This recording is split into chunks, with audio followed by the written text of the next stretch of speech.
ಮೇಕೆದಾಟು ವಿಚಾರವಾಗಿ ಸರ್ಕಾರ ನ್ಯಾಯಾಲಯದ ಮೊರೆ ಹೋಗಿದ್ದು ನ್ಯಾಯ ದೊರೆಯುವ ವಿಶ್ವಾಸವಿದೆ ಎಂದು ಉಪಮುಖ್ಯಮಂತ್ರಿ ಡಿಕೆ ಶಿವಕುಮಾರ್ ತಿಳಿಸಿದ್ದಾರೆ. ಬೆಂಗಳೂರಿನಲ್ಲಿ ನಿನ್ನೆ ಸುದ್ದಿಗಾರರೊಂದಿಗೆ ಅವರು ಮೇಕೆದಾಟು ಯೋಜನೆಗೆ ಅವಕಾಶ ನೀಡುವುದಿಲ್ಲ ಎಂಬ ತಮಿಳುನಾಡು ಸಚಿವ ದೊರೈ ಮುರುಗನ್ ಹೇಳಿಕೆ ಬಗ್ಗೆ ಪ್ರತಿಕ್ರಿಯಿಸಿದರು. ನಮ್ಮ ನೀರು ನಮ್ಮ ಹಕ್ಕು, ಅವರು ಅವರದೇ ಆದ ರಾಜಕೀಯ ನಿಲುವು ತೆಗೆದುಕೊಂಡಿದ್ದಾರೆ. ಈ ವಿಚಾರದಲ್ಲಿ ನ್ಯಾಯಾಲಯದ ಮೊರೆ ಹೋಗಿದ್ದು ಅಲ್ಲಿ ನ್ಯಾಯ ಸಿಗುವ ವಿಶ್ವಾಸವಿದೆ ಎಂದರು. ಮೇಕೆದಾಟು ಯೋಜನೆಗೆ ಈಗಾಗಲೇ ಡಿಪಿಆರ್ ಸಲ್ಲಿಕೆ ಮಾಡಲಾಗಿದೆ. ಈ ಯೋಜನೆ ಜಾರಿಗೆ ಸರ್ಕಾರ ಬದ್ಧವಾಗಿದೆ. ಕೇಂದ್ರ ಸರ್ಕಾರಕ್ಕೂ ಪ್ರಸ್ತಾವನೆ ಸಲ್ಲಿಸಿದ್ದು ನ್ಯಾಯಾಲಯದಲ್ಲಿಯೂ ಹೋರಾಟ ಮಾಡಲಾಗುವುದು.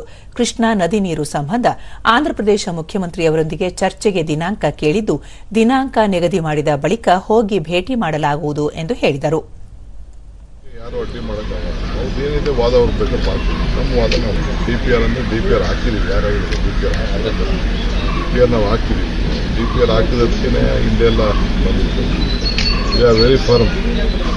ಮೇಕೆದಾಟು ಯೋಜನೆಗೆ ಏನೇನು ಮಾಡಬೇಕು ಅದಕ್ಕೆಲ್ಲ ಮಾಡಿದ್ದೀವಿ.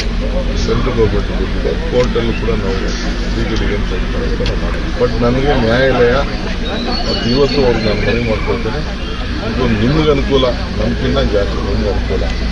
ವೇಸ್ಟ್ ಆಗೋ ಸಮುದ್ರ ಹೋಗೋ ನೀರನ್ನು ತಡೆಯೋಕ್ಕೋಸ್ಕರ ಈ ಯೋಜನೆಗೆ ದಯವಿಟ್ಟು ಸಹಕಾರ ಮಾಡಿ ಅಂತ ಅವ್ರಿಗೂ ಹೇಳ್ತಾ ಇದ್ದೀನಿ. ಮತ್ತು ಆಂಧ್ರ ಕೂಡ ನನಗೆ ಚೀಫ್ ಮಿನಿಸ್ಟರ್ಗೆ ರಿಕ್ವೆಸ್ಟ್ ಮಾಡಿದ್ದೆ, ಅವ್ರು ಡೇಟ್ ಕೊಟ್ಟ